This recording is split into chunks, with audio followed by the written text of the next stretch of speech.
Yes, boys. So peak week is here. We're 3 days out. It's Tuesday, the 12th of May.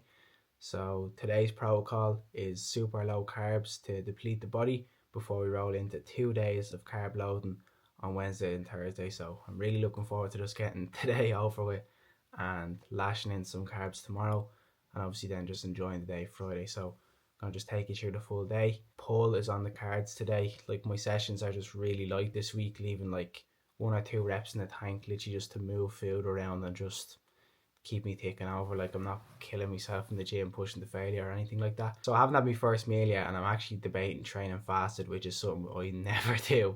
But I think it'll help kind of push my first meal out because I'm only on like 1600 calories today with the lack of carbs. So I think I might train fasted, come home, and then get my first meal in. I'm literally just sitting here like reflecting on the past 4 months, like how much has gone into this. It's mad that it's all gonna be kind of showing off on Friday now.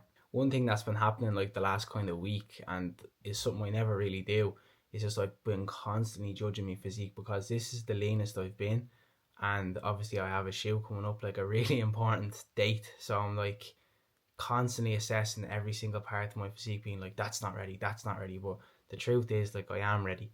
So it's just about getting these last couple of sessions done, cruising in, and I know I'll be happy with how I look on the day. So it's about chilling out pretty much. Just to touch back on that last point I was making about not feeling ready physique wise. Like, I do have clients say to me, bro, like I don't feel good like about me lower abs or like my love handles or stuff like that. And I'm like, take a step back and look at the overall transformation you've made so far. You've come so far. Like, what happens is when you make so much progress and you're at a point that you've never been in your life physique wise, you begin to like just analyze every single part. And the truth is, like, we are our biggest critics, especially with our physique. So I think I have to kind of just take my own advice on this one. Like, I'm very happy with the progress I've made, the overall transformation. It's always just going to be that voice in the back of your head being like, oh, you don't look good, like you need to lose this bit more, like you're not lean enough, this and that. But like, I am, and I know I am, and it's the same with the lads I did be saying it to. Like, they know their transformation has been incredible, and they know that they look good. It's just that little voice in the back of your head being like, oh, you can do this little bit more. And I suppose like it is a bit of a blessing and a curse as well, because it makes you strive to always want more. Like, you're not just being complacent, but it's also like, will you ever be happy with your physique, like, you know? But yeah, I actually need to start just taking my own advice pretty much. Just at the gym there, oh, hold on, sorry. Just at the gym there now. Boys, it'll just show you the power of music, because I was in a cunt of a mood, I won't lie. I did not want to go to the gym, especially because I haven't ate. But I just threw on a bit of Michael Jackson, and I'm on a higher frequency now. I feel a lot better. And as well as that, I have a fucking bone to pick with like everyone. I can see who the fucking fake Michael Jackson fans are, just because the movie came out and it's all over TikTok. It's so obvious who only just started listening to him. And you can tell who's been listening to him since they're fucking kids and who just started. It's so fucking obvious, man. Hands down, probably the best artist of all time, 100%. Like, people think, right, that the reason that people were like fainting and like crying or when they seen him on stage was because, I don't know, they liked his music. No, he emitted like such a high frequency of just love and gratitude, and he portrayed that through his music. And that's why when you listen to music like his, you feel fucking good, like, you know. Whereas if you're listening to all this like, oh, fuck this shit, man, I'm gonna stab you up, all that shit, man, that's going into your brain and that's affecting your day and your mood and everything. Listen to good high frequency music like Michael Jackson, Bob Marley, acting from like the 80s pretty much as well, and you'll just feel better. So there's a little lesson for you. Yeah, so like I mentioned, it's just going to be super light, just moving around a bit of weight, leaving like 1 to 2 reps in the tank on every set. So first one going into is just a close grip lat pull down.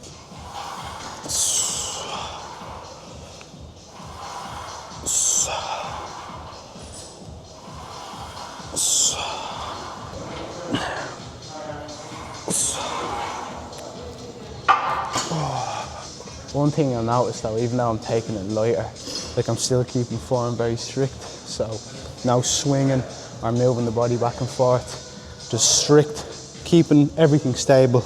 Pull, squeeze, back up. Pull, squeeze, back up. Keep that kind of tempo for everything. I actually feel fine. Like, it's weird. This is the first time I've pushed out a meal and I'm not fucking wanting to kill myself. I don't feel that hungry. Every single morning, creatine and electrolytes in a 2 litre bottle. Not only will it help me get the 2 litres in, like I'm drinking like today I'm gonna try to drink like 6 litres of water, load up on the water. But if you have this first thing in the morning, 2 litres down already and you're properly hydrated.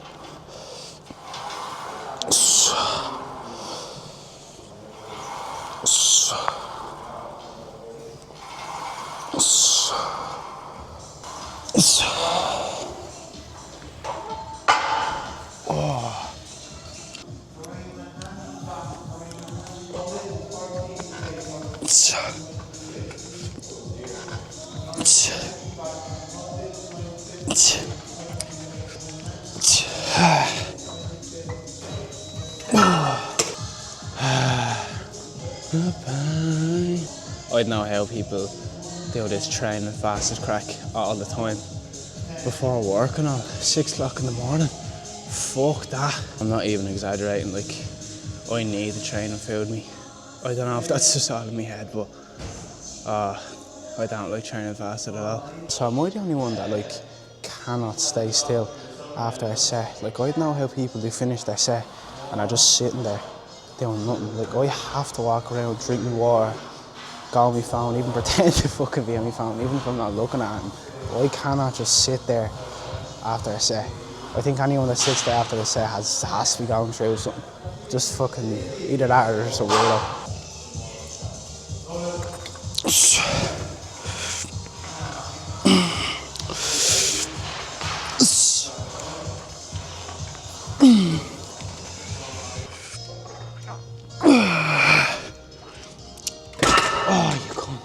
Doing a few pullovers now. I actually haven't done these in a minute. Little fun fact, these are the only isolation exercise for the lats. So do your pullovers if you want to be as wide as a house.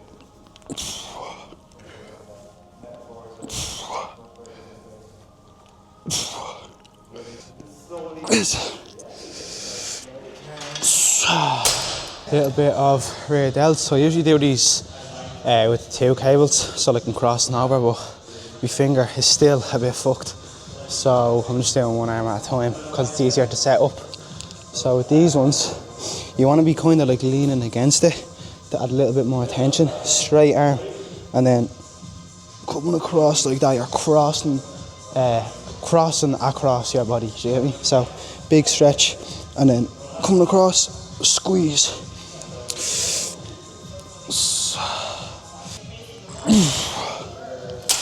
One thing that happens to a lot of people is that they don't keep their arms straight and they end up turning it into a fucking tricep extension. So think about just moving your elbow, bringing your elbow down, you get me?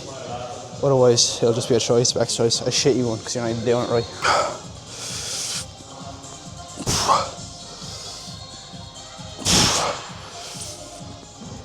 Keeping biceps super simple. Literally just doing a cable curl, then I'm just going to do a dumbbell incline curl, then I'm done. Easy. Does ever see the bicep exercise people that be doing facing it this way? But like, I'm trying to do it and the cable just fucking rubs off your dick. So uncomfortable, man. Like, I don't know if I'm doing it wrong, but I just think it's awkward as fuck. Or just doing normal ones. I always put my elbows resting on my hips, so it's like, I don't know, it's more stable, so you feel it better in your biceps. Holy bro signs. Flex the tricep at the bottom. Then big squeeze.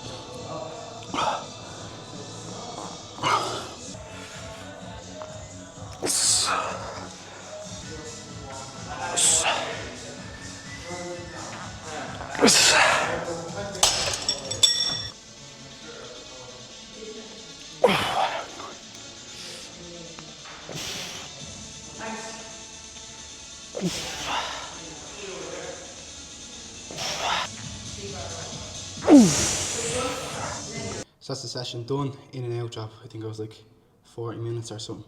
So I'm just going to check the physique now really quick.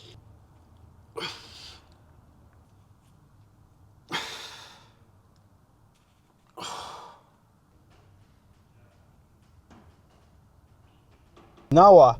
That actually wasn't that bad, training fasted. It was actually fine, but I wouldn't do it again. I still rather have carbs in the system every day of the week. So I'm gonna go home now and make meal one, which is some turkey rashers, eggs, egg whites, and a bit of spinach. Nice. Just chefing up meal one here now.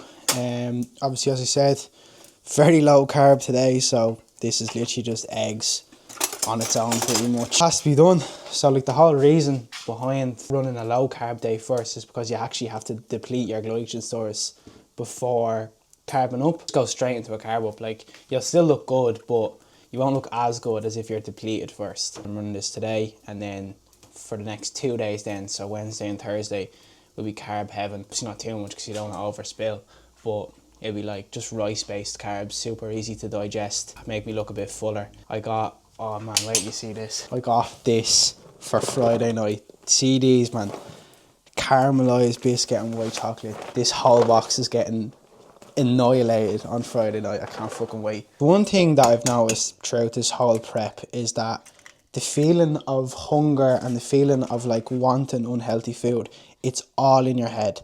It is literally all in your head. I've kind of gone past the point where I'm genuinely just craving shite. Like, I'm actually, like, obviously, yeah, like I mentioned there, I'm looking forward to having that cereal and stuff like that. But for the most part, I just can't wait to have a big, huge bowl of oats or a big yogurt bowl, like actual nice food. Like, I think when you eat properly for so long, you get to a point where eating shit food nearly makes you feel hungover. So, like, I'm obviously going to have some good, enjoyable food. But I would say, like, the next morning, I'm going to feel like I'm after been out in a session or something, because my body's nearly been so, like, I don't know what the word would be, like, clean for so long, that you actually don't even crave shit anymore. So, like, that feeling of hunger and, like, wanting, like, this big salty fucking whatever it is, like, that's all in your head. It's a feeling, like, hunger is a feeling like any other, and it passes. And then 9 times out of 10, what happens is, if you have that cheat meal or you have whatever it is, you're like, it wasn't even that good and you didn't even really want it. So, like, realising that if you're able to take away the emotional attachment that most people have to food, you will fucking walk over 99% of people and be able to actually stick to your fat loss phase, unlike most people, because they have such an emotional attachment to food. Like, how most people's minds work is, something goes wrong in life, I'm going to eat food because it makes me feel better. And it's been going on since, like, they're kids. So it's like a default response to anything going wrong in their life. I've had a long day, I've had a hard day, I'm going to have this because it gives me this feeling. But if you can just stay strong and realise that wanting this shitty food is just a feeling and push past it, eventually you don't even crave that shit anymore. And dying just becomes like normal life. It becomes easy. I just spat everywhere. That's really embarrassing. It just becomes part of normal life and really simple, like, you know. So take the emotional attachment out of food and you won't even crave it anymore. So this is what we got going in for meal one. We have 3 whole eggs and 100 grams of egg whites with 2 turkey rashers, and then we have 100 grams of apple.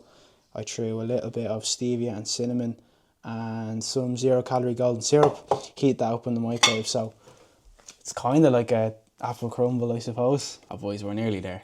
We're nearly there. We'll do anything at the minute to satisfy the cravings. So yeah, I'm going to mail this, then I have to jump on a consultation call and I'll check back with you then. So yeah, man didn't bleed and show up to the call, so we need to get a few bits in the shop anyway. So I'm just going to head to the shop now, get a bit of veg, because like my diet is mainly veg today, so I definitely have to get that. So going to get a few bits in the shop.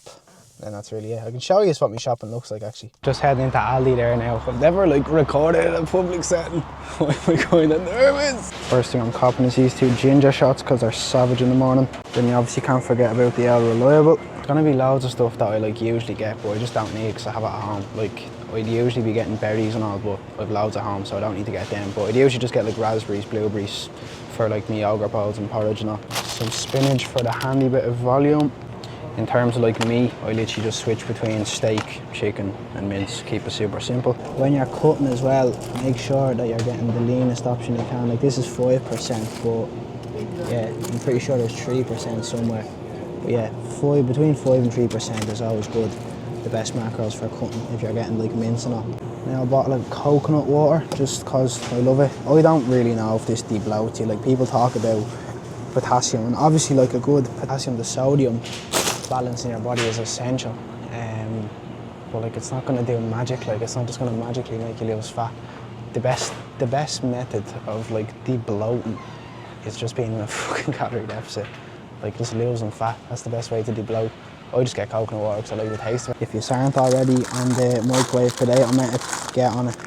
These are way better for cutting as opposed to like pasta and shit. Way more volume and they're fuck all calories and they're tops, so win-win. The veg I get usually varies, but today I'm just going to keep it simple. Just get a bag of mixed veg in it because I'm having so much of it. That felt so fucking weird recording. I was recording them potatoes and the woman behind me was actually fucking staring at me. Ah, look, has to be done. Has to be done.